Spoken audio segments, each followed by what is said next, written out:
Welcome to Equine Assisted World. I'm your host, Rupert Isaacson, New York Times bestselling author of The Horse Boy, The Long Ride Home and The Healing Land. Before I jump in with today's guest, I just want to say a huge thank you to you, our audience, for helping to make this happen. I have a request. If you like what we do, please like, subscribe, tell a friend. It really helps us get this work done. As you might know from my books, I'm an autism dad.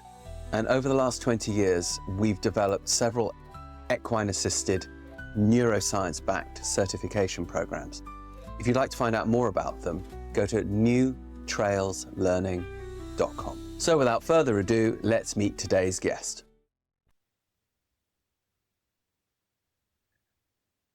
Welcome back to Equine Assisted World. I've got Melissa Connor here with me from Holland in Michigan, where she runs Renew. And I was actually just there. And I was struck at Renew because there was a higher than I'm used to seeing, level of equine care going on, which I would like to see as the general standard. And so I thought I would ask Melissa to come on and tell us how that evolved, because as a lot of you know, I go around doing a lot of gigs in a lot of therapeutic places. And through nobody's fault, frequently the state of horses that are being donated, well, maybe that is somebody's fault when they're being donated, is, they often come in with stiffnesses, injuries, arthritis, bangs and wear and tear. But then there often isn't much emphasis on rehab. And of course, as we all know, if a horse is going to be giving well-being to a human, it has to have well-being to give. And simply being quiet, of course, isn't enough. I was quite struck by this at Renew. So I thought I'd ask Melissa to come on and talk to us about it, because we would have something to learn. So Melissa, thank you for coming on the show. Tell us a little bit about who you are and what you do. Sure. Thank you, Rupert. It was so wonderful to have you at Renew just a few weeks ago. And it was an honor to introduce you to our horses and our people and learn the Takin equine integration method. And thank you for your high praise. It is rare to be able to have someone kind of come and immerse in our center for a few days, long enough to notice those things. And so we highly value your opinion and your praise. We have 22 horses that live on our farm in Holland, Michigan. We are on a 20-acre property, and we have been at this location since 2020. We purchased the property in 2018 and made a plan to build it out. So there's a few things that we've prioritized, and personally, I've tried to prioritize. So we are a therapeutic riding center serving children and adults with disabilities, about half of them with autism. And we are an accredited center with Path International, and our instructors are certified. I have been a therapeutic riding instructor for 20 plus years and am a master instructor with Path as well. One thing I've always believed in, having had horses since I was a little girl, was to give them the best care possible. And as I was sharing with you, that has evolved really as I'm continuing to learn, even though I'm 50 plus years into life as a horse owner and 20 years into this industry in particular. There's so much to know and learn and continue to learn and explore with horses that I don't feel like there's a formula that just plain works, but a lot of it is listening to the horses, inviting them into the work that we do, and then meeting their needs. So I would say, especially over the last decade or so, I have really learned from you and a lot of your colleagues. Some of the ones that stand out really are Warwick Schiller, Josh Nickel, Dr. Stephen Peters, Mark Rashid, and others, about prioritizing the horses need friends, horses need freedom, and horses need forage. and focusing on those three F's for their well-being and keeping them happy.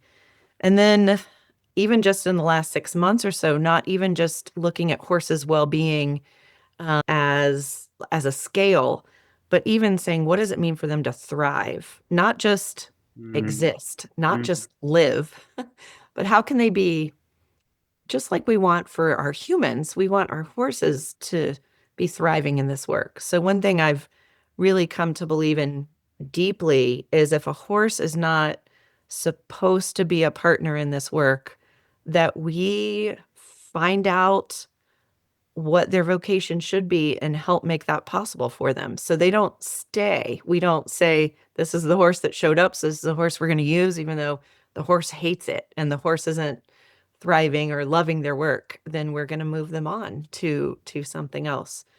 So I think I love that we have a variety of horses that have different personalities, they're different ages, they're different breeds, but we have really emphasized watching their body language, watching their physical fitness level.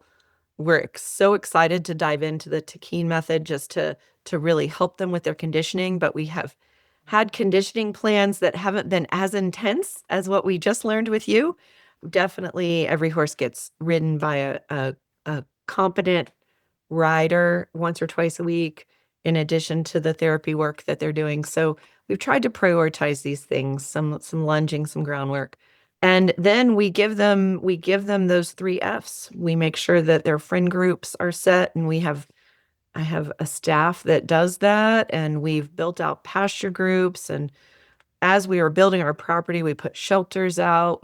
We're in Michigan, so we put automatic waterers out. We wanted to be able to leave them outside as much as possible, which might seem ironic because we just built a new barn. But the barns are really for the humans, not really for the horses. We need a place to bring them into, to get them ready to work with the equipment, to groom them and brush them and care for them. So that's really what the barn is for. But of course, it's also just for them when they need to wait. So that's kind of the overview, I think, of where our thinking in terms of our horse care has evolved, and then we're constantly trying to educate the volunteers that come to our center, our participants as well, and then the staff just carries it on, and we try to prioritize continuing ed for our team because which is why we were able to bring you in just to learn from you. But we're open to we're open to changing things if it doesn't work. Not just going to get in doing something because it's easiest for the humans. Try to take in the mindset of what's best for the horse, and we'll do that thing in terms of their care. Was it always so? I mean, you grew up in horse country, Virginia. I used to work in Virginia, so yeah, I know it, and it's a horse mecca. Many places I've been to in Virginia, actually, the horses are kept really well because they do spend a lot of time outside, even if they're hunters or competition horses or whatever. But I have noticed, of course, over the years that in many therapeutic barns, horses are what one would call overstalled. And sometimes that can be simply because of the overwhelming traffic that's coming through. As most therapy barn owners know, business is almost too good. There are just so many people with the need, and it's very hard to turn people away.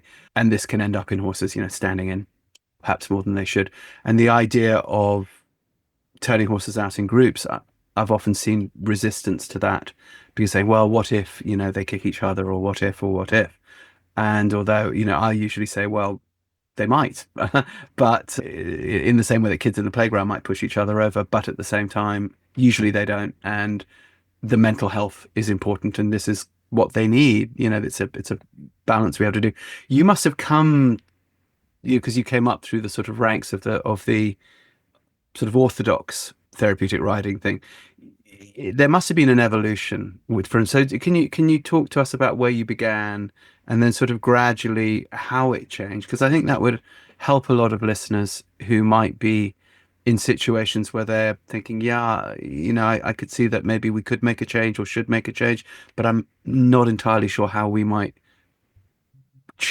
begin to change an ingrained system. So talk us through your evolution, and I think that will be useful. Oh, sure. I started well, grew up in Virginia. Grew up actually as a child in hunter jumpers and 4-H. And we boarded our horses for a while. And then my family had a small farm of our own where we did a lot of the chores. And so turnout was always something that I grew up with horses kind of out during the day and in their stalls overnight. That's what I remember from my earliest Yeah. childhood. That was what you did, right? You feed them their grain, breakfast in the stall, turn them out, bring them in for dinner, grain in the stall. And I think that that worked for sure. The horses got a good deal of turnout, and that really happened even I began as a volunteer at a center in Williamsburg, Virginia. And that was really the practice there. But I did come in when I started there in 2005 as a volunteer. I noticed that there were a lot of well-meaning people who didn't have a lot of horse experience who were drawn to this therapeutic riding world. And maybe some of the decisions that they were making were, well, everybody was trying to do the best. Everybody does their best until they know better, and then they do better. Mm. So that as we didn't have as that was a brand new center where I was at the time. They didn't they were building pastures but didn't have a lot of pastures. They were trying to onboard horses, but only had the couple that had been donated, that weren't necessarily ideal for the job. And and as I got in there and started helping to mold and shape some of those, I've always come at this where the world of equine assisted services, this world shouldn't get the leftovers from the real equestrian world. Mm. And I noticed there was an attitude from those who were into competitive riding, whether it was dressage or Western pleasure or hunter jumper, where they thought, oh, this is therapeutic riding. We'll give them our lame horse who can't show anymore, or we'll do this. And personally, that always offended me in the sense of, In so many ways. Yeah. in so many ways. But I thought, why that makes no sense that the people that are approaching the partnering with horses for their own well-being. What I think the equestrian world doesn't know is they were getting some of the benefits from being with horses, the same benefits that we're trying to extend to people with autism and people with cerebral palsy Absolutely. and people That's a good point. with brain injury. So they are not more important than the competitive. They are just as. So I do think Mm. I was able to be a part of that center, and I became the operations manager and kind of oversaw over the 8 years that I was there in Virginia, the onboarding of horses. And we were able to recruit a team that thought similarly to that, where let's do the best we can for this community. And that means increase our turnout, excellent vet care, farrier care. Let's not get somebody's leftover hay that they're giving away because it got moldy and they don't want it. Let's invest in quality hay, quality feed, even chiropractic work if that makes a difference. And that's what a horse needs. So these things do cost money. They take time, they take Mm. intentionality. So as I was learning the field in those first really 8 years or so at the center in Virginia, really prioritizing without horses, we can't do our work. So they have to be a priority. They have to be invested in. And so then I moved to Michigan in 2013, got to know Renew, which was a small center at the time, and very small budget as well, working out of a boarding barn. And it was very similar. I remember my first trip to the tack shop, local tack shop here in the western side of Michigan. I went with a friend and we were looking at some of their consigned saddles, and I noticed several of them had broken trees, and they had a saddle fitter on staff. And I think I said something to them like, I'm pretty sure the tree on this one's broken. You might want to consider something. She went, oh, well, we'll pass it on to a therapeutic riding center. And I just remember being so upset. I had to like leave the tack shop because I said, "Oh, please don't do that." And then was just so emotional. I couldn't, I struggled to be able to say why. And I thought we have to start changing some attitudes. And Mm. like it's still very much there. There's still this thought of if it's a therapeutic riding center, if it's a nonprofit, well, you must be hurting for money. So they should be grateful to get our saddle with a broken tree, or they should be grateful to get our three-legged horse that, isn't Is sound. actually And going to cost a fortune in vet care. Yes. so I think just kind of flipping the whole thing over and saying, no, we need, as I know we learned from you when you came, like our horses need to be conditioned. We owe it to them Mm. to be in top physical shape, top mental shape. Our equipment needs to be that and so much more because of what we're doing with our equipment and with our horses. And so the care of the horses really has always for me been a priority, but it's been a long, slow journey and that I'm still on of learning and sharing kind of Yeah, this. one. I don't know if you're at this point. I reached a point in Texas because people wanted to donate horses all the time, and we took some, but and but we took ones that they didn't have to be always sound because, as you know, a lot of our work can be done on the ground too. So if a horse couldn't be ridden or had, kissing spine or something, but had this wonderful attitude and this wonderful nature, we just rehab them as horses that you could work in hand with an adult population, perhaps that wasn't going to ride, but they could still be in their top amazing shape within those parameters or something like that, or we could have horses that we knew could only carry a certain weight. Okay, they were only get, but they could still be in their top shape. But mostly, actually, I would buy or breed my own horses because, as you say, these horses are no less athletes than horses in the competition world. And of course, all my horses did do everything anyway and still do. They cross the line between those worlds. Okay, but the the idea that somebody might have, I always thought was so strange that it's basically I, a competition rider, have messed this horse up. He's now injured. They say, "Oh, we don't know how it happened." And I'm like, well, yeah, you do. There was a time when he wasn't lame, and there was a time when he was. And do the Right. math of what you were doing, and you probably can, come out with an answer of that's probably where it happened. He was probably overstressed or overstrained. Now, it's not always like that. Of course, some horses injure themselves in the field and whatever. But and I know that the vast majority of competition horses get broken. And Yes. that doesn't mean they're not rehabable. But the idea that, and of course, that's what the whole Techine program is, but the idea that someone would say, oh, well, now that I have broken this horse, here's what I'm going to do. I'm going to make you feel like I'm doing you a favor. And I'm going to sort of lie to myself that I'm doing you a favor by giving you a horse that is going to require considerable vet care if he's going to and rehab, skilled rehab, if he's going to go on and do anything rather than just retire in the field at home, which I could do. But I don't really want to feed that horse, even though I love this horse so much. That's what they always say. And and he's given so much, and he deserves, and blah blah blah. And I say, well, if he deserves so much, why don't you keep him? You Right. know. And I remember the last person who tried to give me a horse like this is actually quite a well-known eventer.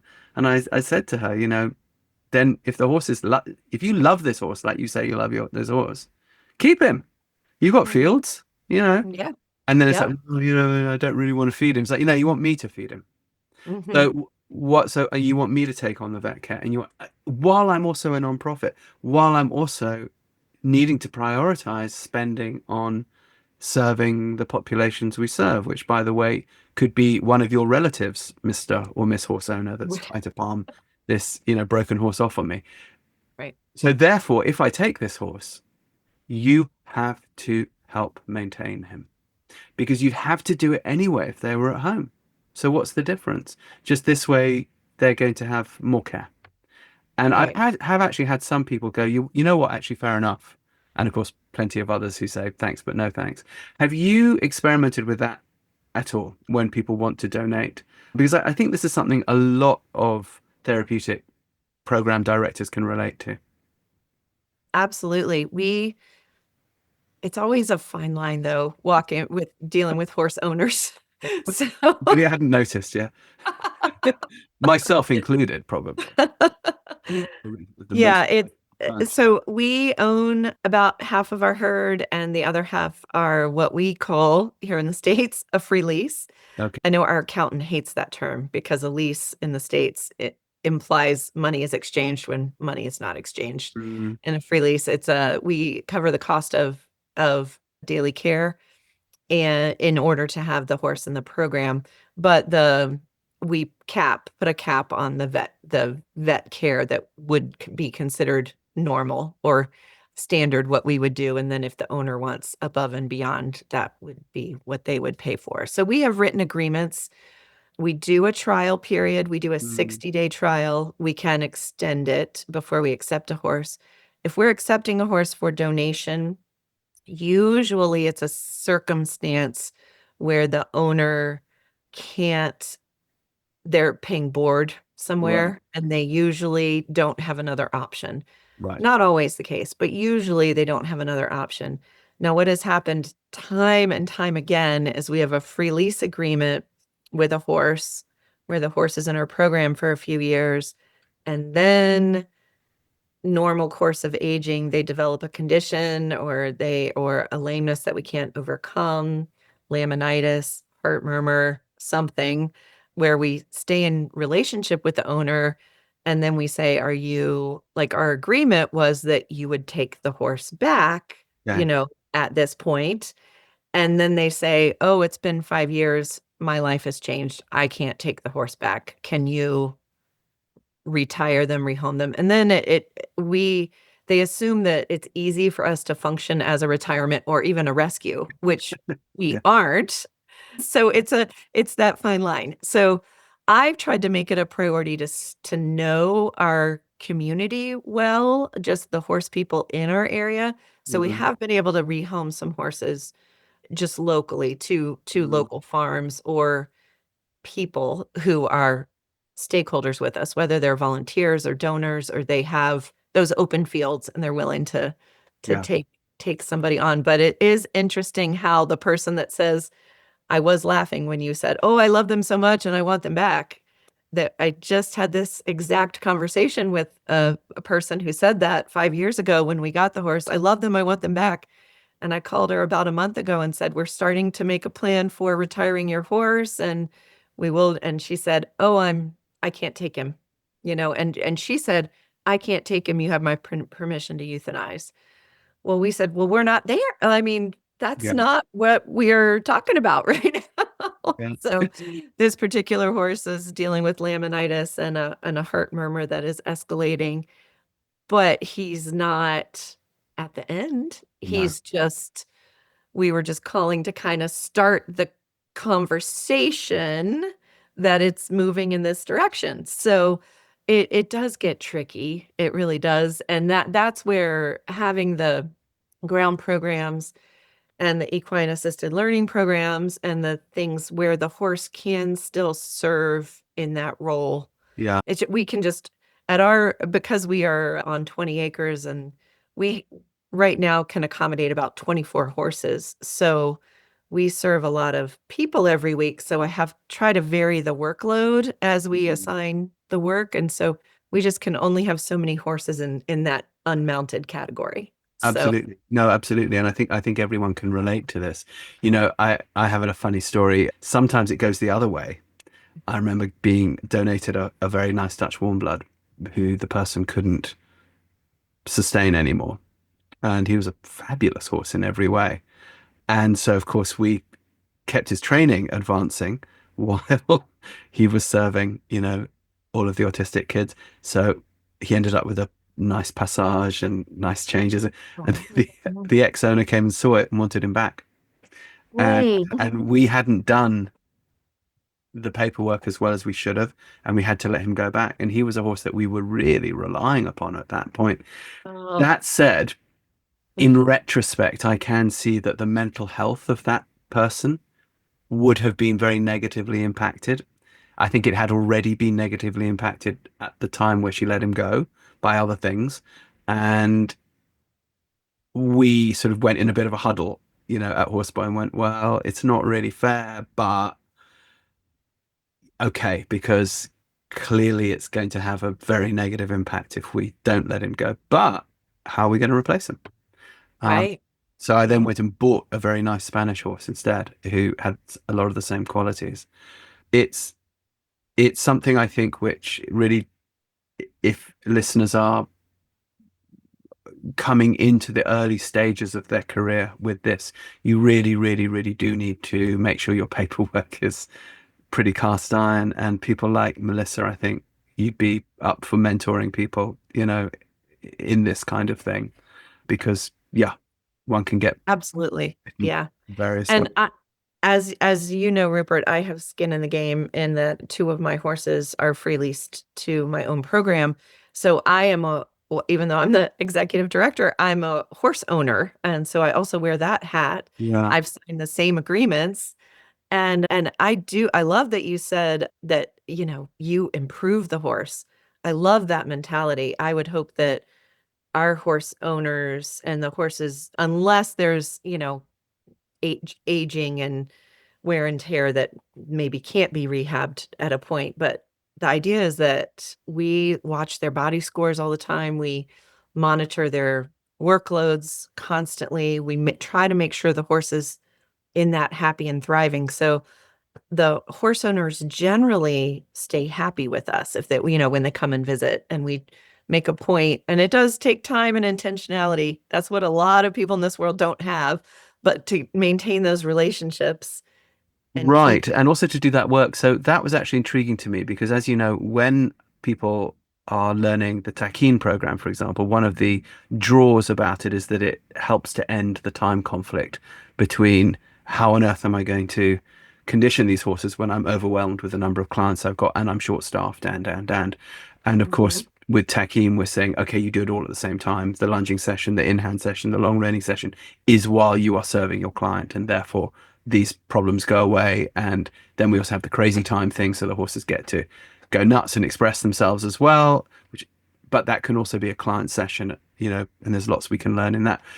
Fine. But of course, not that took even us, and we're, seasoned horse people. It took us a while to come up with that formula. And we only came up with that formula because we had found ourselves in that time crunch and sort of had a little panic. And then the penny dropped. But hold on, hold on, hold on. A lot of our clients can actually easily do this work, and it would be really empowering. Why don't we? And of course, it took off.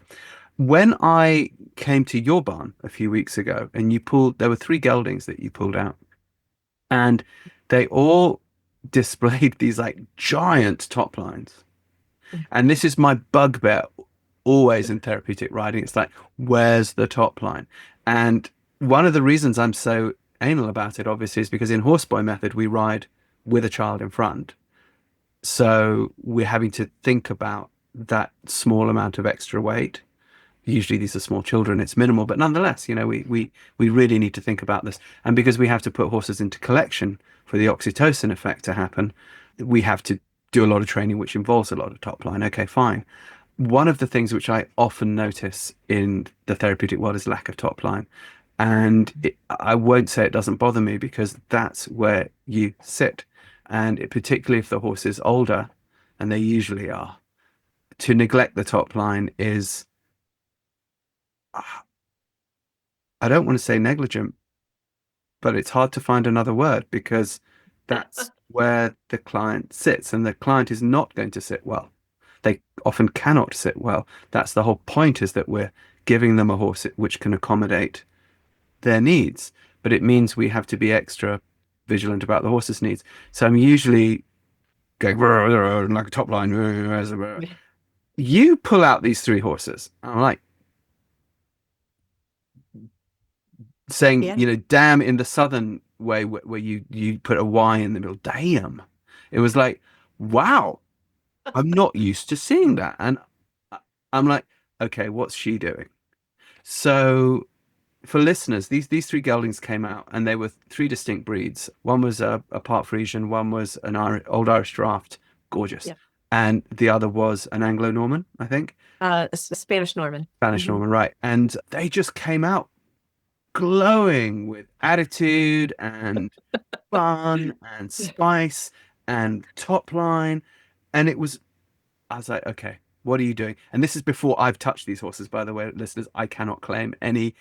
We were there to teach Takim, but I was like, okay, I don't know what I need to go to teach these people because, clearly I'm doing fine. So talk us through what went into the building of those top lines as therapy horses. I think that would be something really useful for listeners.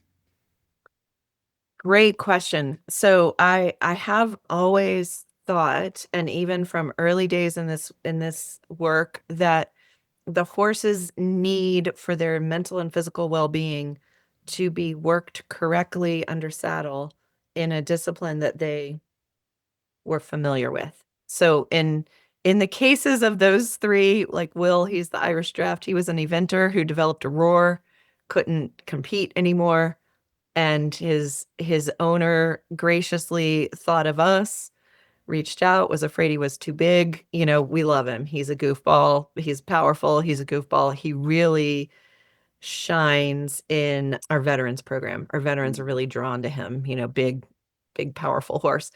But he gets at, I would say, one or two conditioning rides a week by my daughter is actually his exercise rider, but just she knows what she's doing. She knows the classical dressage. She knows how to get him into self-carriage. And so that keeps him strong. That keeps his back strong. Scout is our 12-year-old Frisian cross crossed with a paint. So Yeah, he's he's a stunning and gorgeous horse. beautiful. Yeah. Yeah, It's almost he everyone wants is like, I want I that. know. He's flashy. He's Yeah, yeah. very flashy. And same thing. We have one of our staff members who is committed to working with him weekly. So, and then the same with Mick. Mick is the Spanish Norman, just came in December, but had a dressage background. He's in his early 20s. He looks the same as Scout Mm. or Will, who are in their early teens, but he had a dressage background, and the family was moving on. They were actually moving south, and he was donated to us. We happily accepted him because he came in just not only mentally fit, but physically fit. But really, we have developed conditioning program with riding. We have a trainer, we have a local trainer who comes over 3 Fridays a month and gives lessons to our staff or our volunteers who are our ride conditioning riders to help everybody work on with their horse. I love having outside eyes on our horse. She's an accomplished trainer. It's Erica Peterson is her name. And I think she likes coming to our barn too because we're not a competition barn. That's what she's used to training. She travels Mm. around and goes to competition barns, and she just enjoys coming to us because our goal is, how can we help our horses be better? How can we help them stay physically fit? How can we improve their flexibility, their balance, their strength? So, and we just do this in the context of, a classical dressage lesson. I say classical dressage, but they could be riding an all-purpose saddle or a Western saddle or whatever. It's Right. those same components. So that we've been doing that for a couple of years. That has really helped to keep our crew of instructors who are our staff and our volunteers who help us condition the horses, help keep them sharp. It keeps their riding skills sharp, but of course everybody comes in with a baseline there. So this is the people who we have approved to work with our horses, we make sure that they know what they're doing.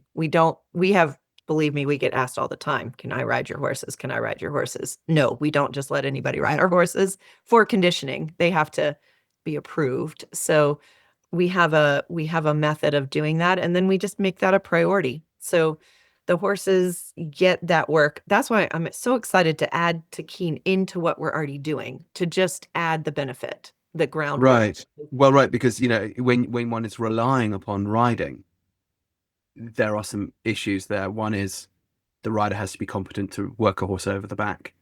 Obviously, most riders don't know how to do that.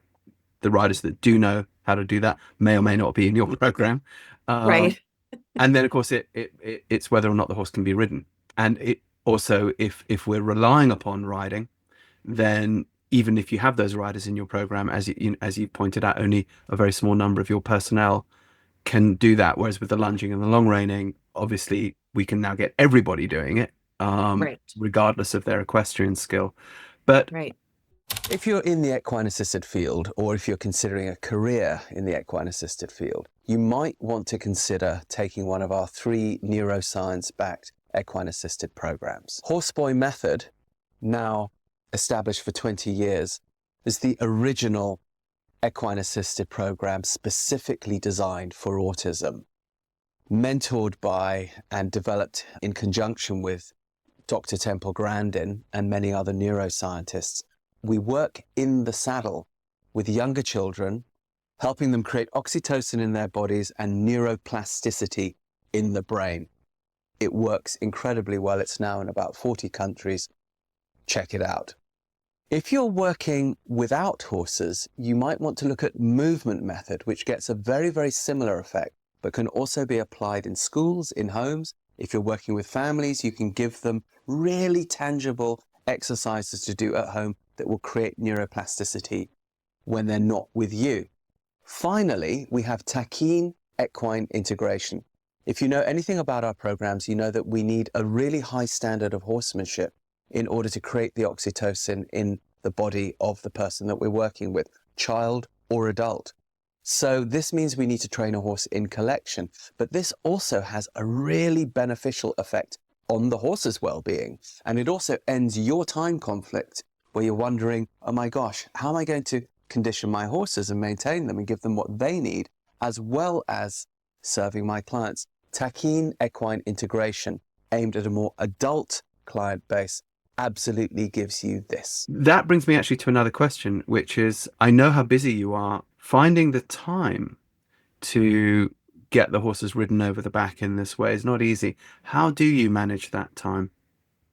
That's another great question, and we really blocked out 1 morning a week, so we don't do programming on Friday mornings. That's where it landed for us.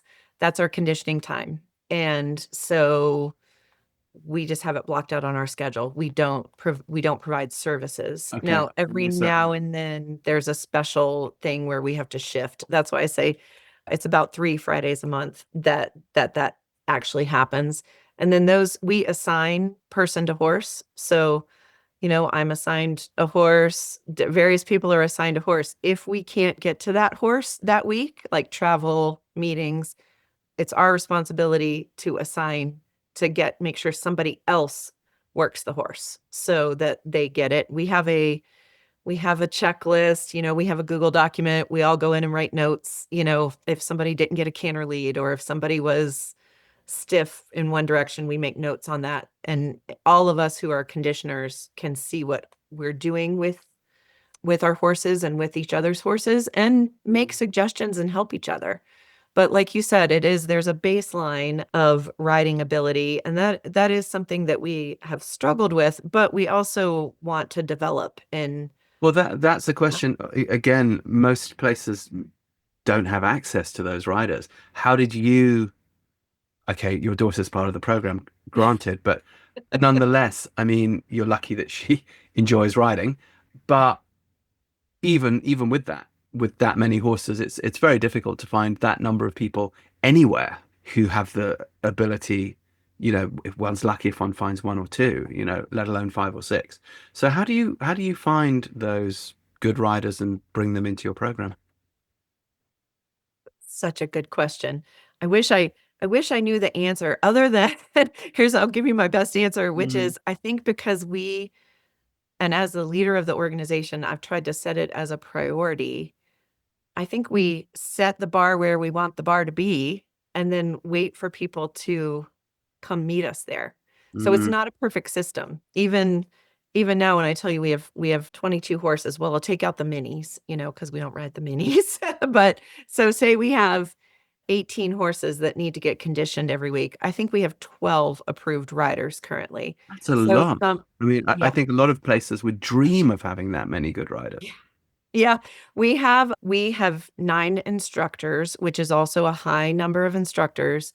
not saying every instructor is in a different spot in their career, Mm. but every instructor has come in with an equestrian background. So we always encourage them. If people come to me and say, I want to be an instructor, I usually say, go take riding lessons.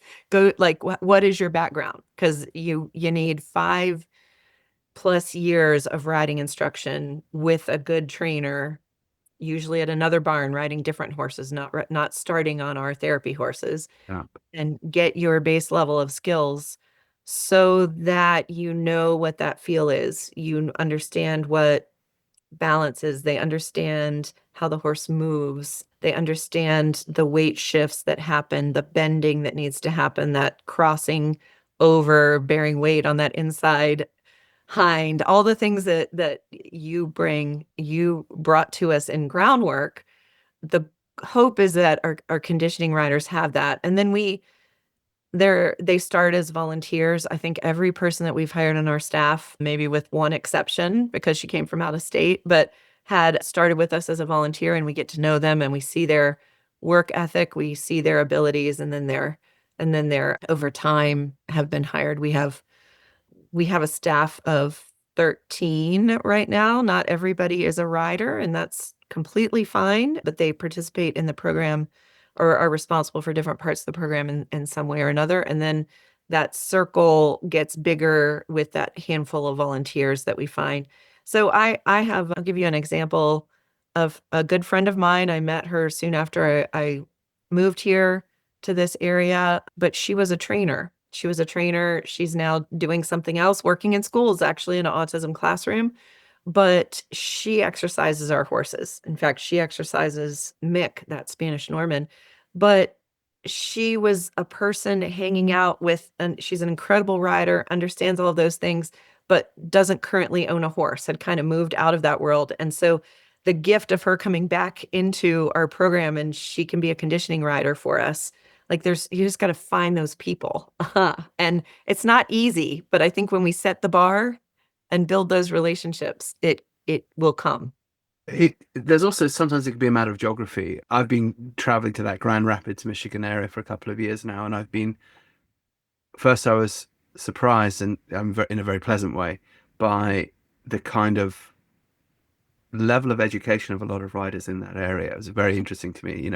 We both know, for example, Leanna Tank, who we've also just done a podcast with, who came and obviously was part of this training. She's in Grand Rapids, and she and her barn, there's a very high level of knowledge there. And you expect these things in places like Northern Virginia or certain parts of the Carolinas or around the Denver area, places that are known hubs. Do you think that is Western Michigan just a particularly good hub, or do you have a particularly good way of just attracting these people and finding them? Because I've got to admit, when I was in Texas, it was tough to find. I do think there probably is something with the geography and these hubs. This part where I am, and of course I grew up riding hunter jumpers as an adult, have ridden dressage. There are a lot of dressage trainers in our area. So now they're not all of the same caliber, because again, anybody can call themselves a dressage trainer, start a website, throw it out there, right? Yeah. So I have noticed, just as I've gotten to know people, that there's people that I resonate with more than others. And so I think trying to, again, it goes back to building those relationships, but Right. letting them know what we're looking for, even the trainers in our area. But maybe because we're in a higher dressage area in this greater Grand Rapids area, there are a lot of people, there's a lot of trail riders in our area too.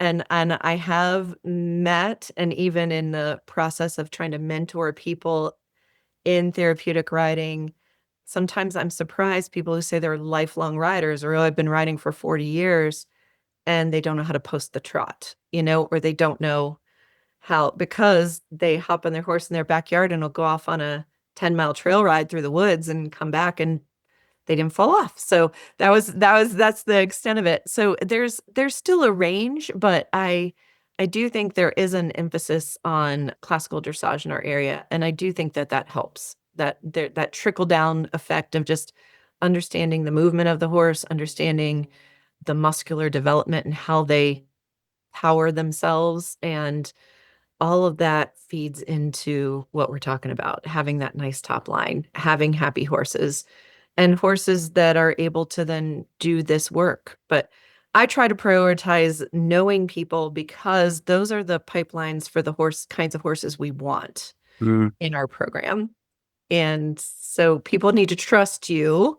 People need to know about mm. Renew. People need to know who we are. People need to know about our high standard of care and our conditioning. And so these are conversations we try to have. I'm always surprised when they seem surprised by those things. Yeah, I just think they're not educated about our equine assisted world. So, True, which is getting better, but we all, I think, can admit that we're bringing it up mhm, from a place where perhaps it wasn't as good as it could have been. right? But it gets better year by year. And I can picture a lot of listeners now scribbling down, recruit my riders from Grand Rapids area. And Melissa's there 2 years now. So I just don't seem to be able to find the riders I used to be able to feel. They've gone to Texas to work. Yeah. No, I'll tell you something else about this area. People love this part of the country and they don't leave. Maybe they'll leave for winter. The snowbirds go south. Yeah. But there is, when I moved here from Virginia, and there's not a lot of turnover. People once they live here, tend to stay here, and it's a great place. Just that, we have the lake, we have the lake Mhm. shore.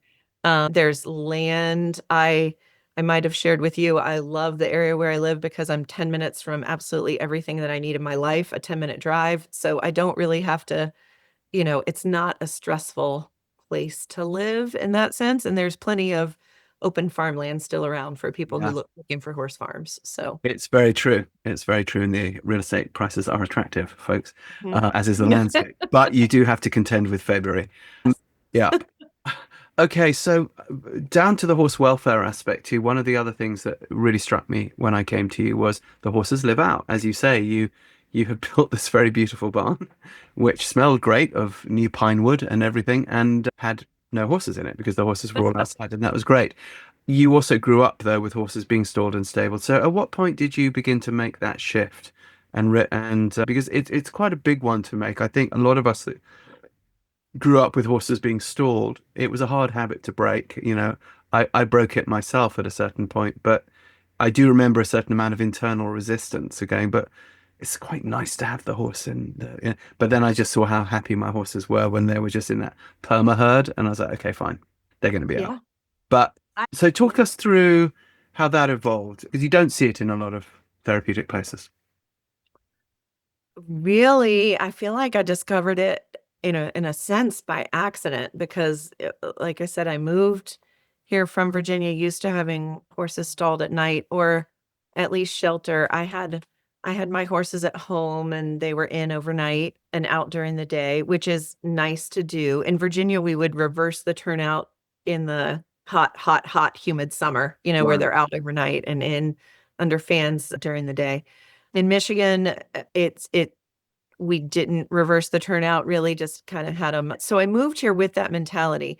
I think it happened over time and sort of out of necessity as Renew was originally located literally across the street from where I live. There's a boarding barn across the street. Had horses boarded there. I had horses at home. I would walk them across the street to go to work and be part of the program. And we had a limited number of stalls.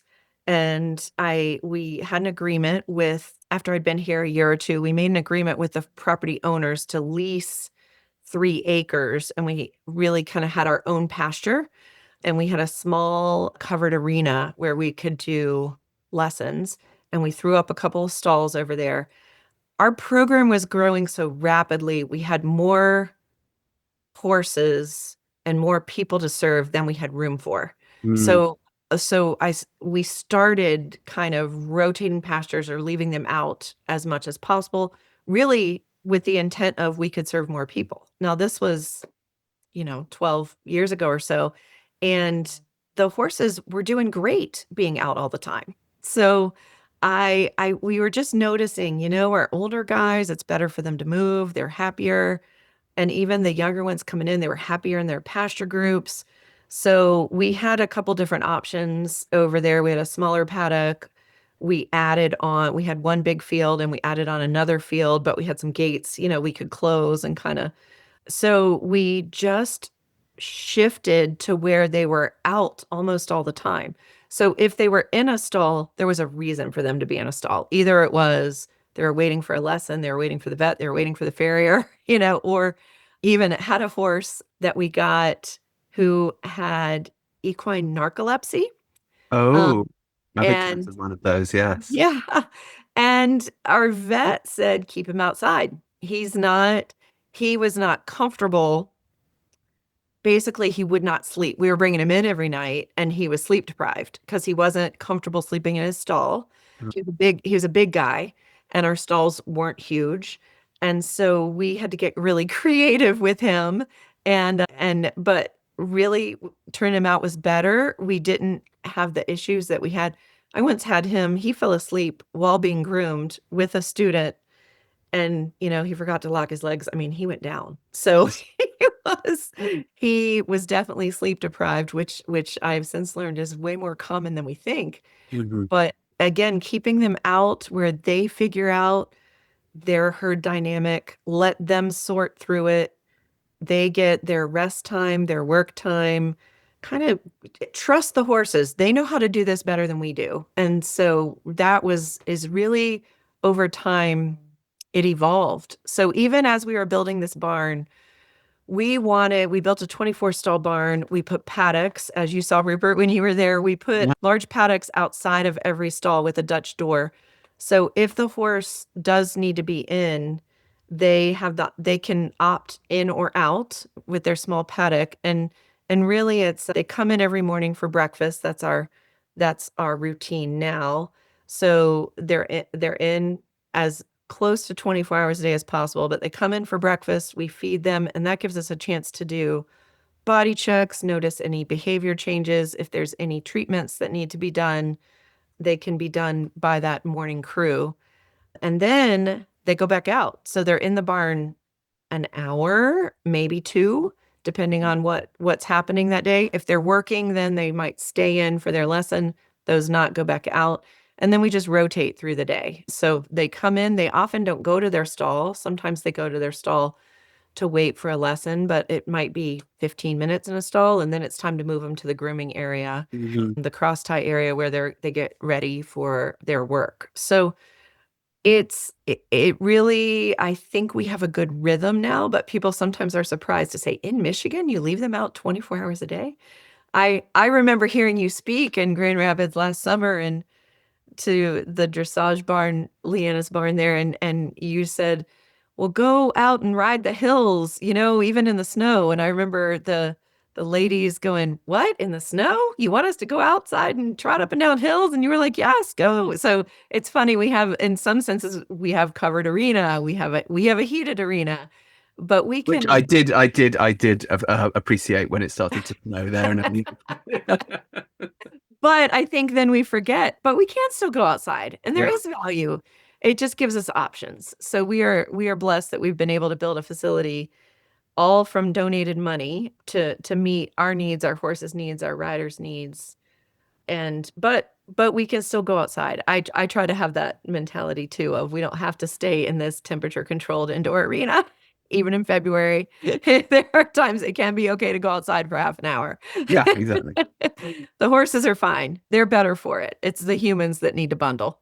Right. And just to be fair to you as well, to listeners, if you're thinking, well, if it's that cold and windy, but what they do have in these paddocks in these pastures is very nice shelters to get out of the wind, out of the snow, out of the rain, out of the wet. So they are sheltered.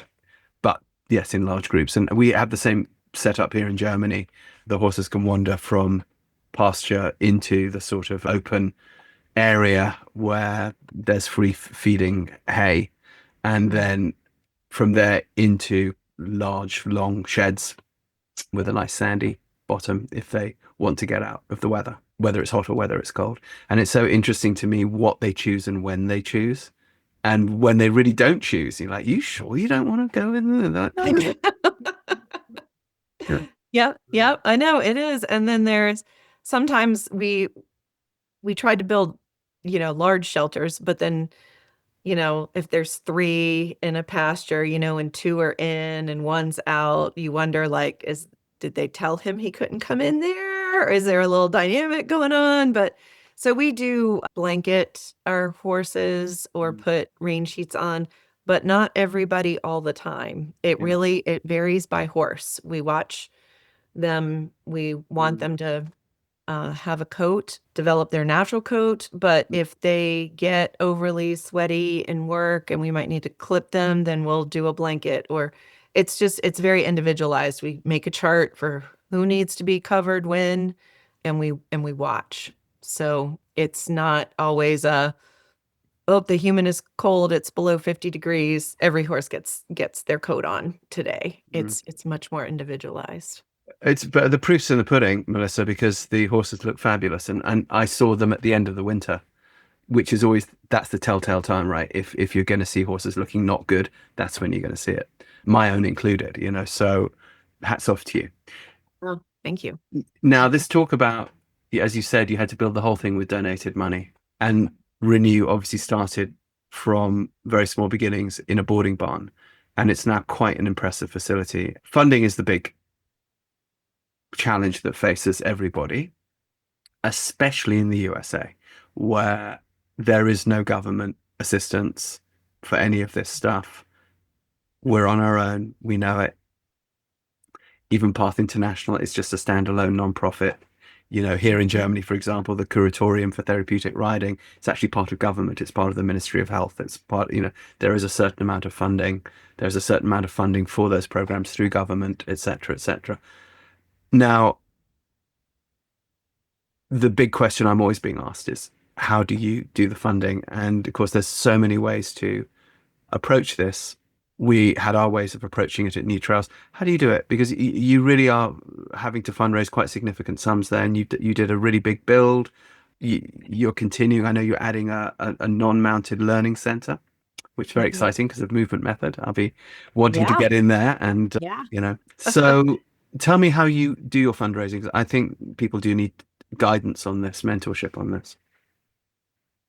Absolutely. I wish there was a secret formula that I knew and that I could just say, but it's similar to the pipeline that we need to keep open for bringing in quality horses and quality equipment. It's the same for just funding, which comes down to relationships, reputation, and doing excellent work that is changing people's lives. So it's my role to keep broadcasting those things in our community and even the greater community through people I know, people I meet, organizations that I can partner with, tell the stories of transformation that happen at Renew, on the horses, with our staff, with our volunteers. We maintain a waiting list for services. We serve over 100 people, about 120 people weekly at Renew currently. We are constantly talking about how to increase that number. How can we serve more? How can we bring more people here? So those are things I talk about with donors and potential donors. We are unique. There's not another center in our town. There are some in our region, an hour's drive north or an hour's drive west. But in our area, no one else is offering what we are offering. I say that there's no competition in terms of a therapeutic riding center necessarily, but there's a lot of nonprofits. There's a whole lot of nonprofits, and especially serving the disability and the autism community. Another great thing about our area, it is a very philanthropic area.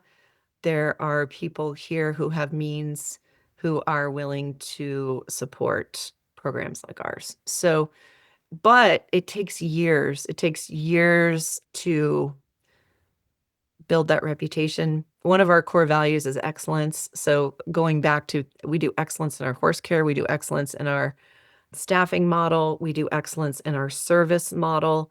And so we have to demonstrate that excellence. And so I'd like to think we do excellence in our fundraising and our marketing as well. And we're never done. We're never done fundraising. I actually had a phone call yesterday with a center director in Ohio who shared with me that she made her payroll here at the end of the month and has $20 left to spare, and just was like, how do you do it? How do we not constantly live on the edge?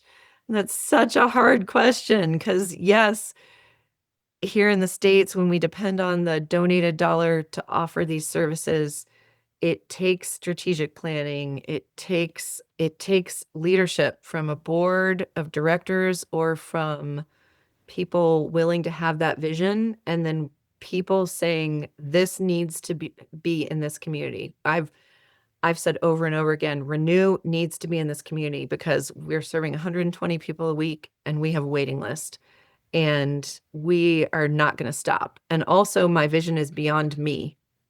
I want Renew to be here 50 years from now. I want it to have the same standard of excellence that it has today, or be even better, right? We want to build for our future, for our children, our grandchildren, our great-grandchildren. So I want there to be systems in place for onboarding horses, for onboarding staff, for onboarding volunteers, for serving those families who need this help that is truly transformative and is making a difference in our community and beyond. So, those stories of transformation, tell those anywhere and everywhere we can. How do you tell them?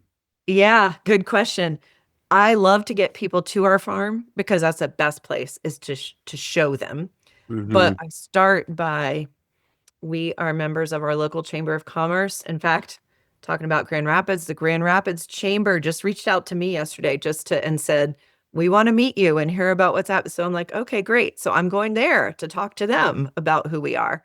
So I look for any and every opportunity. But this is what I'm hearing is that your way of telling the story is actually person to person with a larynx and a tongue, rather than just on social media. Absolutely. No, we do that too. We try to do all the things. And I do have on our staff very talented communications coordinator, Cassie, who does our website, our social media, and our print materials, and helps with our events, which I shared with you. We just had an event last week, which is our fundraising event. But the biggest thing is having a person or multiple people face-to-face time with anywhere. I want the average person living in our town to know us, to know our logo, to hear about the work we're doing. Like you said, everybody knows somebody with a disability who can benefit from these services. So we need to be a household name, and that takes time to develop. And then we can't be shy about the fact that we also rely on donations to offer these services, but we don't want to compromise with our equipment, our horses. So if it ever felt like we needed to compromise because we didn't have funding, it's similar to, say there's a night, this hasn't happened to us in a while, we're very lucky, but say there's a night, Wednesday night, we can't do programming because all our volunteers canceled. I used to think, who loves us enough to show up to make this happen? Who can I call with 10 minutes notice to say, I need you to show up to make this happen for these students? And I used to just have a short list.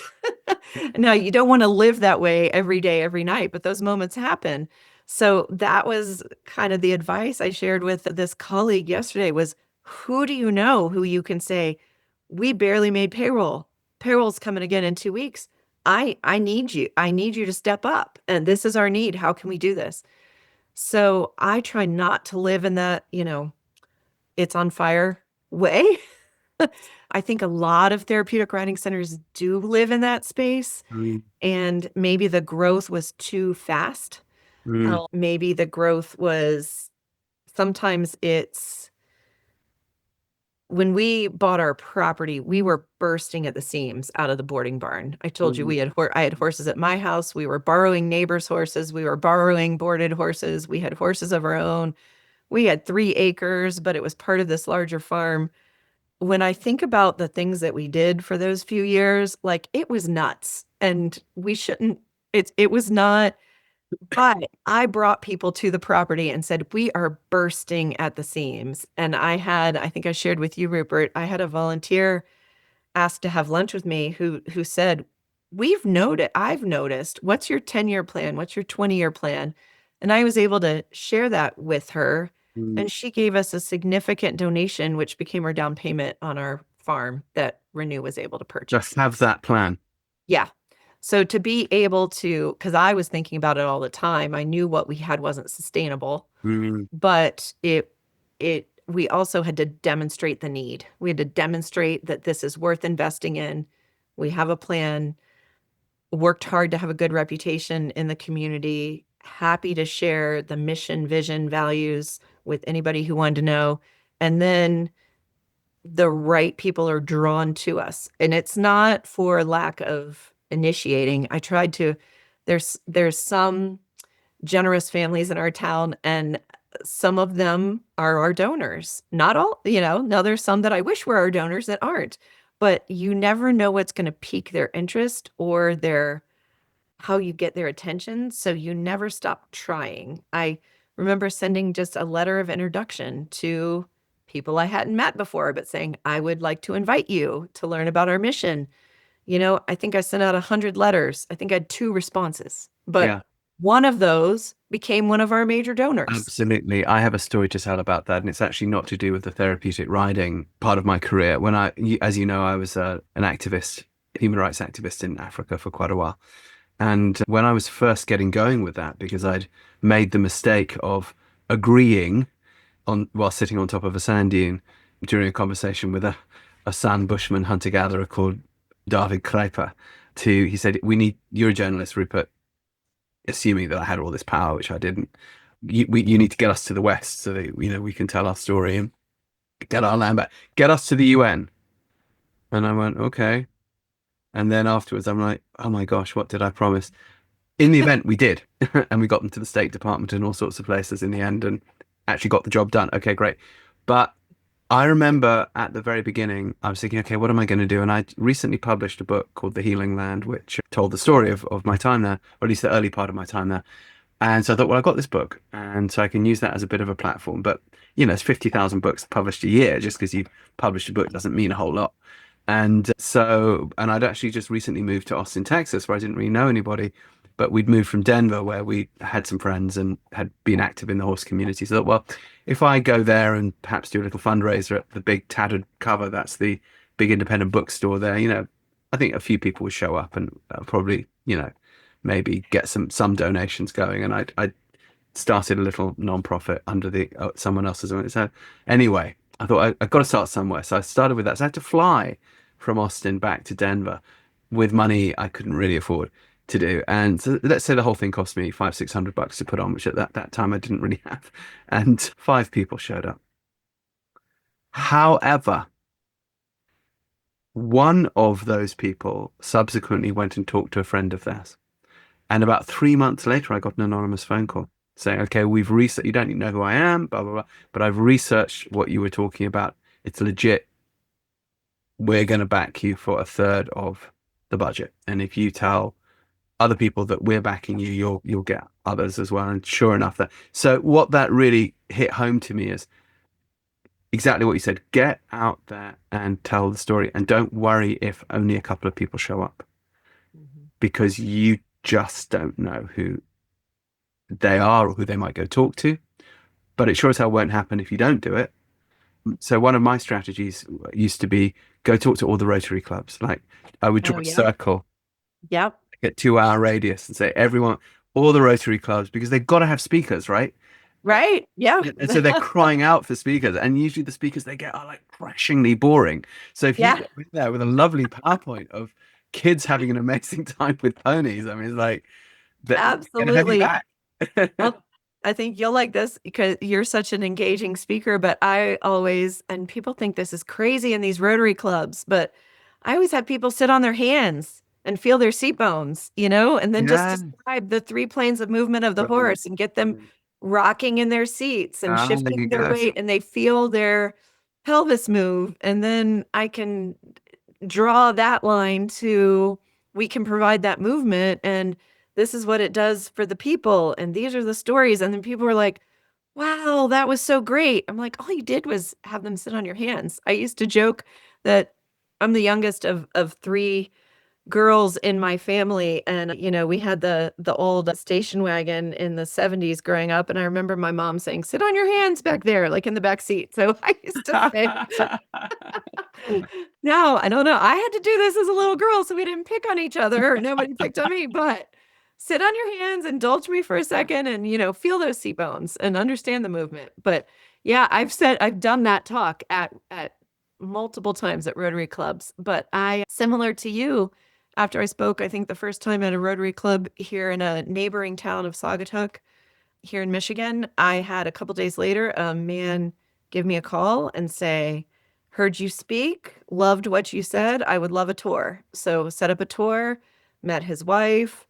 They are major donors and have become good friends. And I met them from speaking at, now this is a little small town Rotary. I think there were 20 people there, at this luncheon, but Most of the never know. Rotaries I would go to would be like that Yeah. as well. But I mean, but sometimes that's actually where I feel you get a better response because there's less clamor. You're not, if you go to a Rotary club in the middle of New York or London, there's a lot of interesting stuff around. You're just one of many.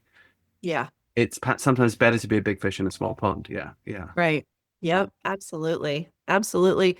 And so sometimes it doesn't have to be anything fancy, but like you said, just getting the word out there. Look for, I have been a lunch speaker even for some local businesses, like a financial investment group. They do a lunch and learn once a month, and they invited me to speak.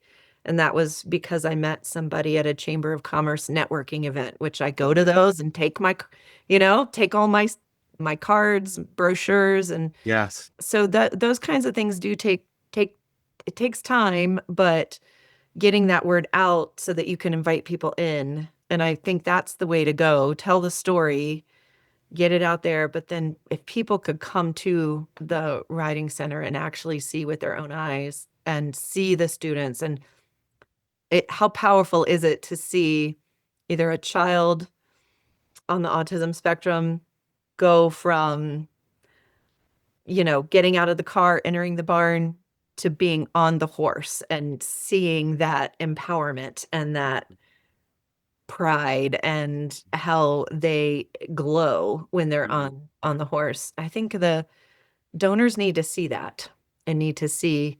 We also serve people with physical challenges, and we have a wheelchair lift system, a sure hands lift system, and so that's a very physically obvious one where the horse becomes the person's legs, and their pelvis, their spine gets to move as if they were walking because the horse is creating that movement. That's always a powerful visual tool too. And so just to bring people into the space and show them, then they usually get won over. Well, luckily also the horses are always the best ambassadors, and the kids themselves. It's like, yeah. But one of the things I often encourage people to do, I mean, everything we're talking about is local, but I always also encourage people to go outside their area as well. Like you say, with lunch and learns, they could be not actually in your area. Perhaps you haven't got the budget to travel, but often they can happen by Zoom. I just did one, for example, for UPS. And there were like 2,000 people on that, employees. Wow. Guess what? There's a ton of employees with special needs. If you're a horse nerd, and if you're on this podcast, I'm guessing you are, then you've probably also always wondered a little bit about the old master's system of dressage training. If you go and check out our Helios Harmony program, we outline there step by step exactly how to train your horse from the ground to become the dressage horse of your dreams in a way that absolutely serves the physical, mental, and emotional well-being of the horse and the rider. Intrigued? Like to know more? Go to our website, heliosharmony.com. Check out the free introduction course. Take it from there.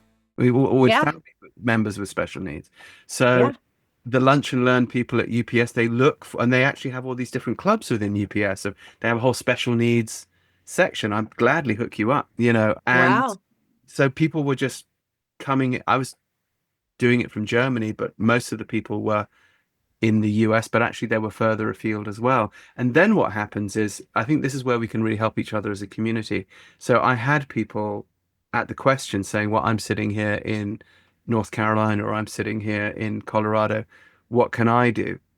And I could say, oh, well, we've actually got these 3 practitioners over here, or those 4 practitioners over there. Or if there's no one in your area, you could at least do the movement method course yourself and work at home. But, that's why I'm always excited to meet places like yours, like Renew, because I can sort of just add them to the list of resources. Yeah. I think it always comes across very well when you're fundraising if you recommend other people. I think that's often a winning thing. One of the things that I think is a really big turnoff, which happens, and I'm always surprised that people do it, is when people badmouth other people. And I think your average donor that has been successful enough in life to be in a position where they can be a donor, that's a massive red flag right there. It's like, oh, you're someone who causes conflict in your community. You're not Yeah. someone who causes, all right, well, and one Yeah. sees a surprising amount of this still in the therapeutic riding world. It never ceases to amaze me. It actually made me very sad at the beginning, because I came into it a little bit starry-eyed, having worked with my own son and stumbled into something good and thought, oh, well, and whoa, it wasn't a toxic environment. And I thought, well, that makes me a bit sad as the father of an autistic boy, because that means that you all don't really prioritize the kids, even if you say you do. Because if you did, you wouldn't indulge in that kind of negative behavior, because you would know it would inevitably rebound on the kid, right? I mean, but yeah, hey, Yeah. humans are humans. So, one of the things I've noticed about you is I've never heard you talk that way about anybody. And I do think that there is a lesson there. I think people, particularly donors, are often listening more closely than one might think to what you, not to what you say, but to what you don't say, or to the things that you say that are not perhaps directly to do with the work. Yeah. What, could you speak to that a little bit? Because I know, you've had some experience in this, but both in the sort of going outside of your community and just also in the sort of community. I guess what we're really talking about is community building, and community Right. building within our industry, within our field, if you like, where Yeah. really we're all colleagues, right? I mean, and we Right. should be treated Absolutely. that way. It's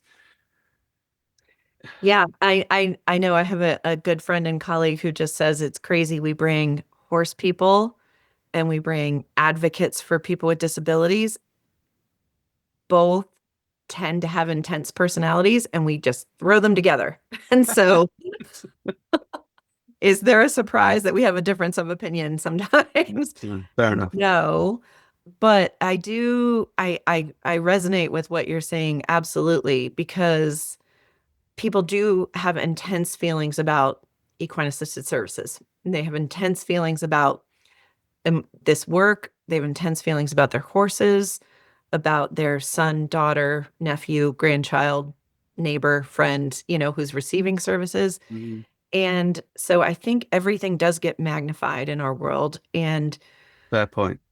so, yeah, so conflict happens. Conflict is part of life. Conflict is a Mm, natural outcome of people working together. mm, So I think one of the things that I've definitely learned and is not to, the worst thing you can do is avoid conflict or run away from it or shy away from it, but rather just dive in and have a culture, which we intentionally talk about our culture at Renew, where we want to care for one another. We care for our horses with excellence. We care for the people we serve. We want people to feel like they're heard and they're important. And so we make a concerted effort to talk about things. I want people to understand if I, as the executive director, have to make a decision, like we're doing this program, we're not doing this program, I don't just make the decision and walk away and boom, drop it, but want everybody to know why or how we arrived there or there was buy-in. I had a family come to our barn dedication last fall who I had known from Virginia. They had been donors and I had been friends with their children in that space, and we had lived in the same town, and they chose to come and support Renew really because I was there and they knew me. But I was walking around showing them the property, looking at the horses, kind of like what you did. They said, "How come this place seems so amazing?" Or "How did you think to do this?" And I said, "First of all, it was not me. I involved other people every step of the way." So when we got the first donation for what became our permanent home, we did a town hall. I invited volunteers, parents. I said, "What do you want in a therapeutic riding center?" And we sent out surveys. We did this more than once. Good idea. We formed a task force, a committee. Basically, I made sure that I was a part of it, but we had other staff members, board members, volunteers, parents that were committed to meeting together so that we could design the 20 acres. What's the flow? Where do we want the horses? Where do we want the riders? How do we want to welcome them? What values need to be evident and obvious? And we want people to feel accepted. And they had great ideas that were not my ideas. So I had some ideas, other people had other ideas, but we threw them all up there and we talked about them and we involved the builder. And then when we kind of had a plan, that's when I could take the plan to the donors and say, "Will you fund this?" This is how we came up with the plan. So I think that sometimes smaller nonprofits have a founder or have a designated leader who, and maybe it's even on their own property. I never wanted the riding center on my own property just for some separation of home and work life. So I knew that wasn't something I want to Renew to have their own property because I think I'm realistic enough to know that, I may not be here in 5 or 10 years, but I want Renew to still be here in 5 or 10 years. Nobody, we are mortal. So, but I want Renew, I want to invest in this organization to live beyond me. Yeah, sure. So I have to try to plan it that way, create buy-in, actively listen to people and what they care about. I have even called donors and I did this. We have a mortgage on the property and I was asking for funds to build, the new barn and we hadn't paid off our mortgage. And I reached out even to donors and said, "I'm leaning towards keeping the mortgage." Right now, when we got the mortgage, money was cheap. We have like a 2% interest on our mortgage. So I said, "Are you okay if we carry this mortgage a few more years and go ahead and build our barn? Because this is going to make it an easier space to serve our students in." Every donor I called said, "Absolutely. If this is what you feel you're ready for, I support you and I will give to build the barn." So, but I had to ask the question. So had to have the trust, the relationship. Those are just examples of it's not just me. I think if one person or a small group of people makes all the decision without asking the questions or getting that community buy-in, I think conflict is more likely to happen or people may be off-put that they weren't invited in. And I think that's where conflict can happen. So now, we did have disagreements, and I'd shared with you, yeah, we had some disagreements. We don't have every staff member didn't stay with us from our transition from the smaller property to the larger one. And that's okay. This is a world where people all have choices, and not everybody liked us going from a small center to a big center. Right. Not everybody could make that jump. And that's also okay. I felt like I had been given a vision and placed in this role as a leader where if there were enough people with a shared vision and the community was going to get behind it, we were going to go with the idea of serving as many people as possible. So, yeah, that just made some people uncomfortable. And so naturally, there are some people that fall by the wayside. And my hope, I can't say I've done this 100% because nothing is ever 100%. Or if I could do over, maybe I'd do some of that differently. But I can say that I have tried my best to maintain relationships with the people that wanted to be part of what we were doing in the community, and try to always have an open door. Anyone can reach out and say, request a meeting, or I try to tell my staff too, anything's on the table. We make sure we encourage each other, appreciate each other. We meet together, we ride together. I've done things, even talking about riding. Our instructors are doing it overnight next week, but we all went and took a hunter jumper lesson together at a local barn like 2 years ago. They loved it. We just took a day, and you met Ellis. Even Ellis rode a thoroughbred named Betty and jumped a Wow. 3-foot fence. I mean, it was great. So we try to build in experiences at every level where we can still share life together, share our work together, have fun Mm. together. But all of that works to set a Interesting. stage where conflict isn't going to ruin us. Well, that's you had mentioned earlier in the conversation excellence in staffing, and I was actually going to ask you about that. So I think you just sort of answered my question a little bit there. But I do think that that's something which doesn't always happen, and it's entirely forgivable because, as you say, I think the majority of places that do our work are often in a state of overwhelm, and one needs a little bit of a pause and a perspective to be able to come up with ideas like, let's not only all go and have a hunter jumper lesson, but how do we set aside the time and the budget for that? And in order to do that, that means a certain amount of efficiency must have taken us out of the overwhelm phase. You have been in overwhelm. Mhm. Talk to us a little bit about how you went from overwhelm to non-overwhelm so that you could be in a position to staff in the way that you wanted to staff. What a great question. So it was from 2014 to 2019. We had a 5-year lease agreement for that little 3-acre parcel, which I mentioned at the boarding barn. Happens to be across the street, literally at the end of my driveway, across the street from where I live. So I think I dove in. I was so excited, for one thing, to have sort of our own space for Renew to exist and operate. In that 5 years, we grew exponentially. I knew by 2016, definitely 2017, we had so much interest. We had schools reaching out to us. We had parents, families eager for our services. We started a waiting list, I think, in 2016.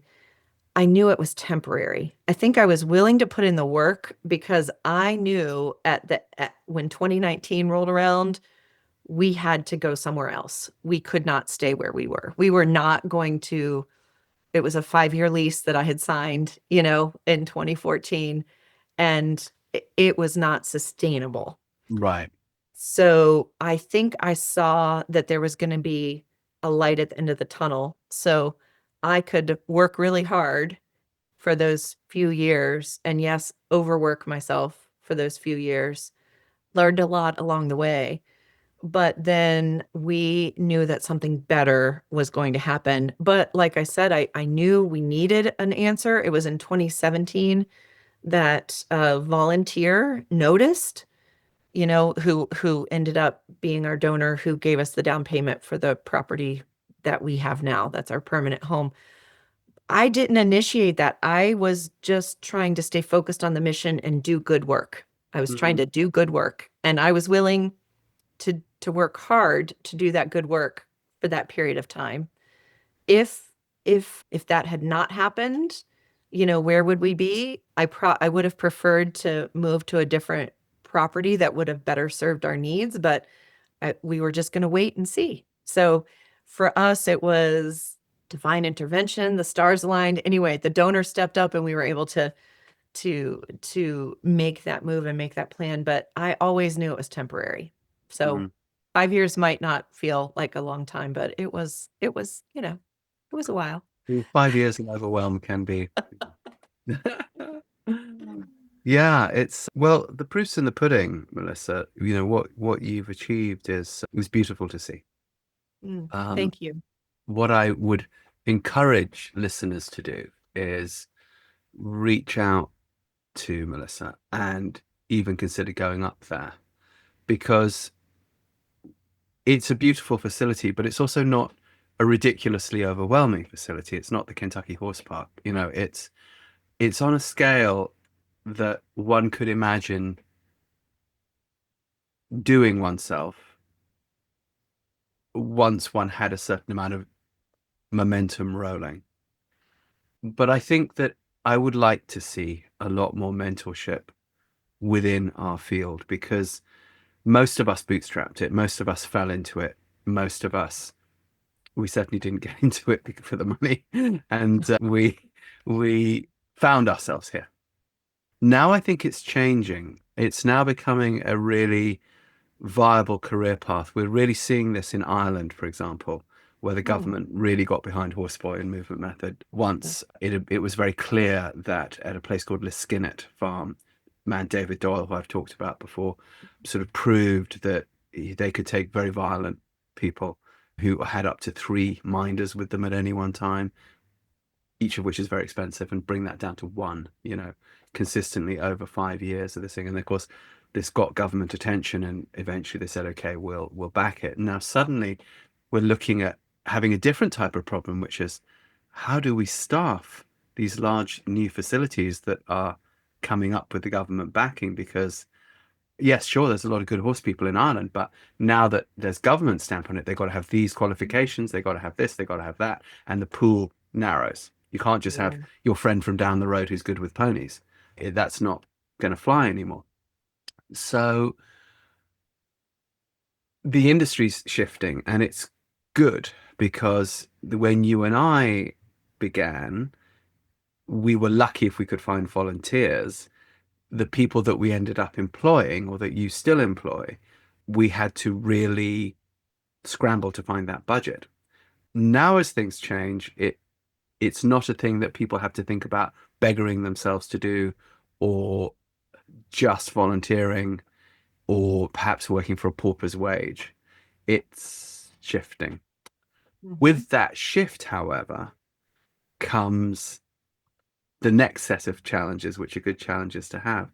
How to find the staffing, how to put the strategies in place, how to deal with conflict, how to deal with entitlement, because if people are coming into an assured job, rather than something that they've sort of created themselves, that does sometimes create a slightly different mentality. That's not always a healthy mentality. They're going to need to turn to people like you, Melissa, I think, for guidance, that this next generation coming up. So do you have any thoughts that way, in terms of creating those sorts of symposiums, official or unofficial? There was just one in Ireland, for example, last week. We're doing this in just at the end of April 2025. The Equine Assisted Services Ireland sort of working group were getting together with a lot of the key players there, some of whom think more highly of each other than others,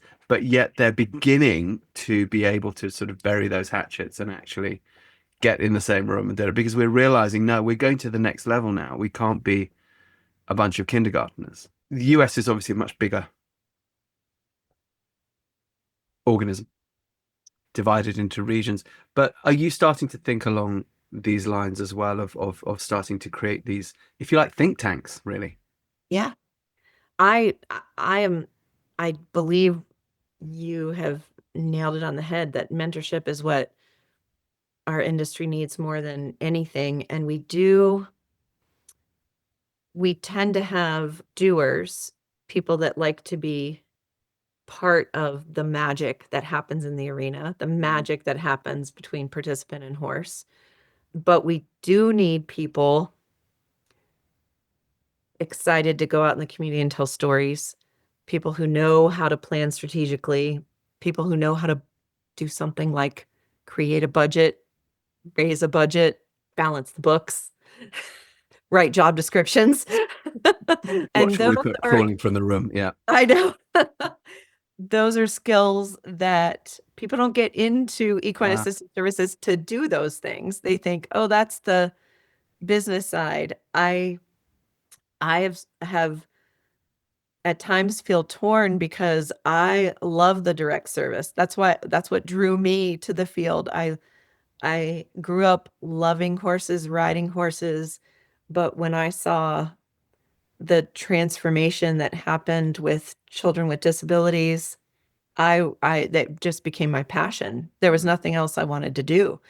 But I had a background that did prepare me for nonprofit work and that did prepare me to understand those other things, how to fundraise, how to write a grant, how to develop a board, the difference between governance and doing. And so I've created my role at Renew. So I am in both worlds. Yeah, I'm fully responsible for both worlds, but I have people around me supporting me so that I'm not the only one doing that. But in that sense, I also recognize that most people aren't able to keep a foot on both sides. And that's completely fine because I think everyone should like I think we should be recruiting people into equine assisted services who are MBAs, who are accountants, who are, know that side and but get so excited about our mission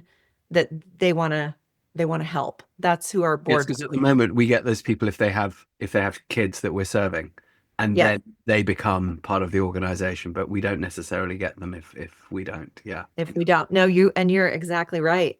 But I do think, and I'll use my son really quickly because he just shared this with me over the weekend. And my son is 29 and he had a stroke during birth. He really helped open my eyes to help people learn differently and hit developmental milestones differently. But anyway, Tommy is a web designer, is in the IT world now in his late 20s, and he's working for a company. He enjoys his job. He's great at his job. But he did just share with me, he's like, I'm just helping this company get richer.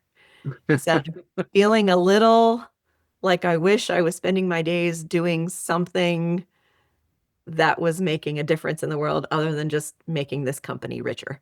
So, which, as a mom, I was like, oh, I love that. I want you to get, Tell them to make that donation to Renew in Holland, Michigan. But I love that in his generation that he was feeling that. And now he does, he does some volunteer work and he volunteers some IT stuff. And believe me, he was my IT support for many, many, many years. Just, did our first website and all of that. But I think we need to tap into that wanting to give back, what gives meaning to life.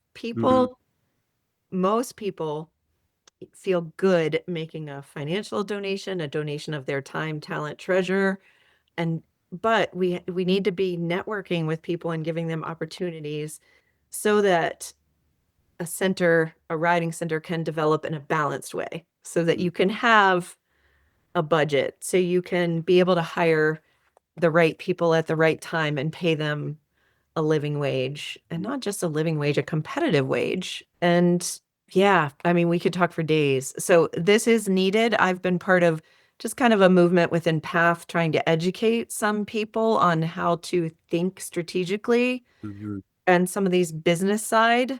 I'm always happy to talk to people, love connecting with people around the country or around the world. So would love to continue those conversations. But I think you're right. More of a think tank is needed.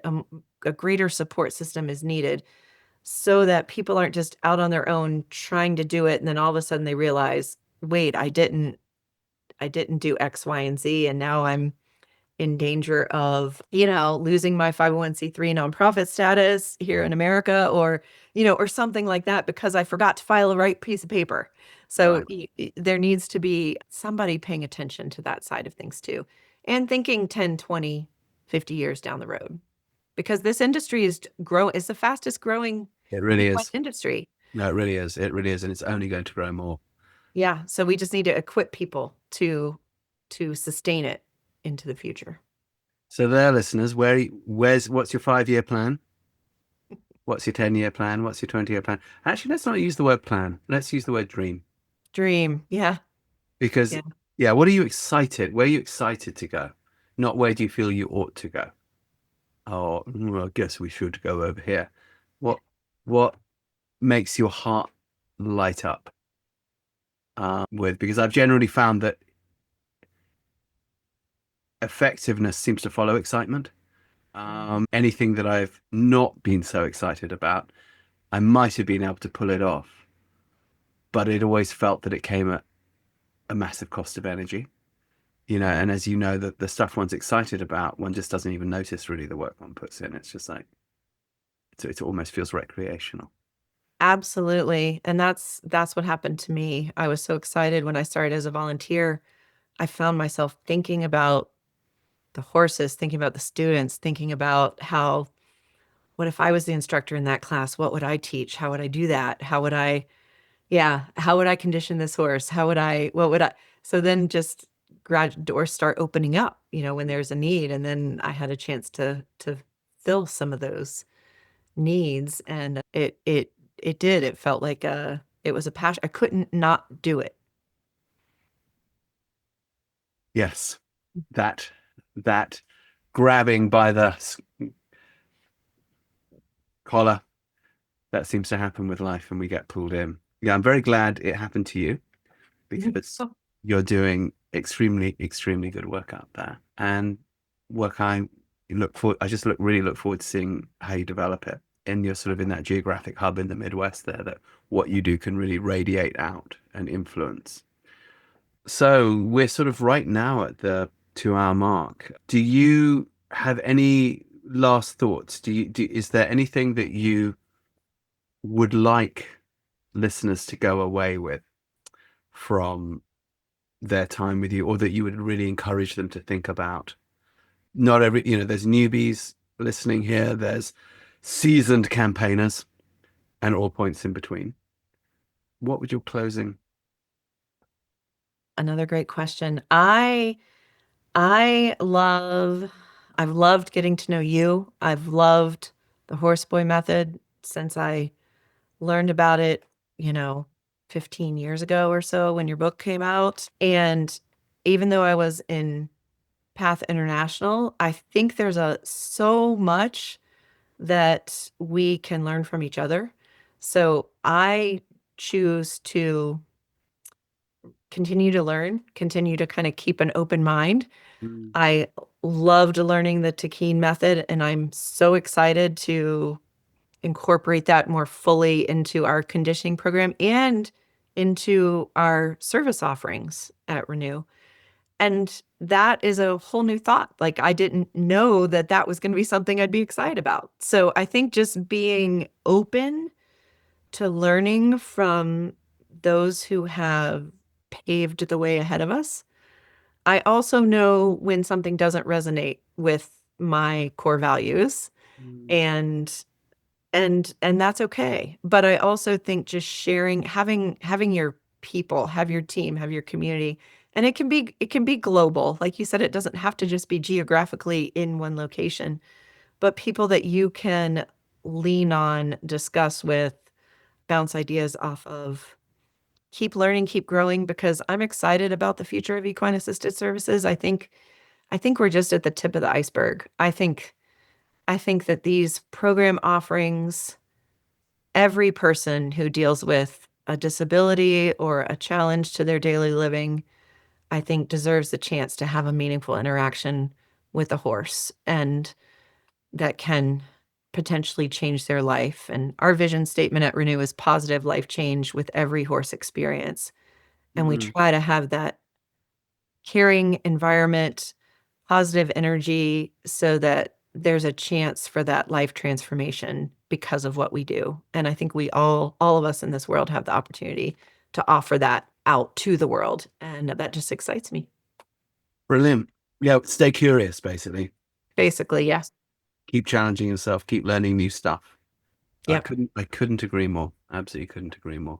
And there's so much new exciting stuff happening out there, like the stuff with Lynn Thomas with Arenas for Change and Oh, yeah. mental health, and the way in which I feel that the field is both broadening and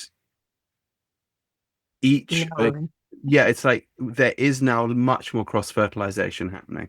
And I think that's people voting with their feet, where some of the organizations were some years ago quite not so open to that sort of thing. But I think a lot of the members were just like, well, hold on, we're interested in everything. That's why we sort of got into you in the first place, because we're generally interested. Why wouldn't we be interested in 5 or 6 things? And I always encourage, any place I go to do trainings is, please don't just do horseboy and tackine and stuff. Please do 5, 6, 7, 8 other things, because you just don't know who's going to walk through that door. You need more resources than my stuff. You need, that's just common sense. One needs a sort of faculty of resources, just like a university would or something. Yeah. So absolutely. I think you sort of represent that to me. I think that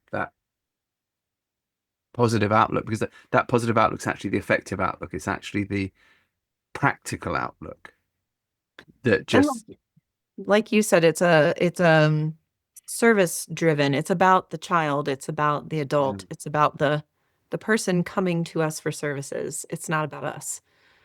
So have to stay humble and curious. So how do people find you? Give us the website. Oh, sure. It's Renew, RENEW, renewtrc.org. We'll have that obviously in the notes. Any other stuff, Instagrams, Facebooky things? Yep, we're on Facebook and Instagram, Renew Therapeutic Riding Center, Poland, Michigan. Yep. Right. And they can email you through there, contact you through. Brilliant. Yep. All right. Absolutely. Well, then we'll do this again. Hopefully, let's see how things go in a year and come back on, tell us where you're at. All right. Sounds great. Thank you so much, Rupert. I've enjoyed pleasure. it. Thank you for coming on. I hope you enjoyed today's conversation as much as I did.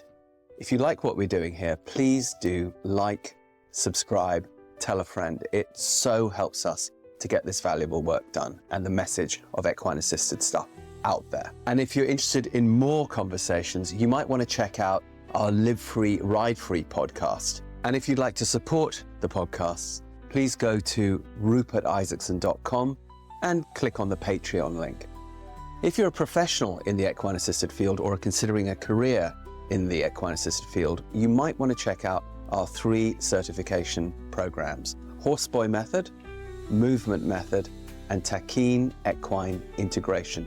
You can find all of those over on newtrailslearning.com. And finally, if you want to check out our cool rock and roll themed merch, back on rupertisaacson.com, please click on shop. You'll find all kinds of fun goodies there. And if you're looking for a way to spend time until the next podcast, you might want to consider reading the books that kicked all this off: The Horseboy, The Long Ride Home, and The Healing Land. So see you next time on Equine Assisted World. Join us for the adventure.